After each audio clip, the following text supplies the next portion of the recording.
Ankleshwar taluka cooperative purchase and sale union દ્વારા રાહત દરે નહીં નફો નહીં નુકસાનના ધોરણે ફટાકડા વેચાણનું સ્ટોલનું પંડવાઈ સુગરના વાઇસ ચેરમેન તાલુકા પંચાયતના સભ્ય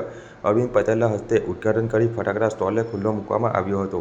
જે Ankleshwar taluka cooperative purchase and sale union દ્વારા છેલ્લા 10 વર્ષથી ફટાકડા તથા જીવન જરૂરિયાતની ચીજોનું રાહત દરે વેચાણ કરવામાં આવે છે. ત્યારે 3 રસ્તા એપીએમસીની બાજુમાં આવેલ એડી દેસાઈ પાર્ટી પ્લોટ ખાતે રાહત દરે ફટાકડા સ્ટોલનું તાલુકા પંચાયતના સભ્ય અને પંડવાઈ સુગરના વાઇસ ચેરમેન અરવિંદભાઈ પટેલ તથા સહકારી આગેવાન કરશનભાઈ પટેલના હસ્તે ઉદ્ઘાટન કરી સ્ટોલને ખુલ્લો મૂકવામાં આવ્યો હતો. અંકલેશ્વર ખરીદ વેચાણ સંઘ દ્વારા સતત 10 વર્ષથી રાહત દરે નહીં નફો નહીં નુકસાનના ધોરણે ફટાકડા સ્ટોલનું આયોજન કરવામાં આવે છે. આ કાર્યક્રમમાં Ankleshwar taluka cooperative purchase and sale યુનિયનના ચેરમેન ભરત પંડ્યા, એપીએમસીના chairman Mukeshbhai Patel, vice chairman Ajitbhai Patel, taluka ભાજપના પ્રમુખ નીતેન્દ્રસિંહ દેવધરા, મેનેજર શબ્બીર પટેલ સહિતના સભાસદો અને નાગરિકો ઉપસ્થિત રહ્યા હતા. પરચેસ વિભાગ તાલુકા સંઘ વિભાગ તરફથી છેલ્લા 10 વર્ષથી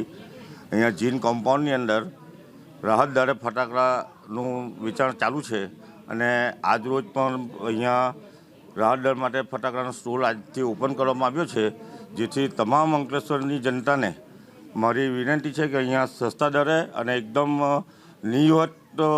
પૈસાથી તમને અહીંયા ફટાકડા અને દરેક જાતની અલગ અલગ આઇટમો મળી રહેશે.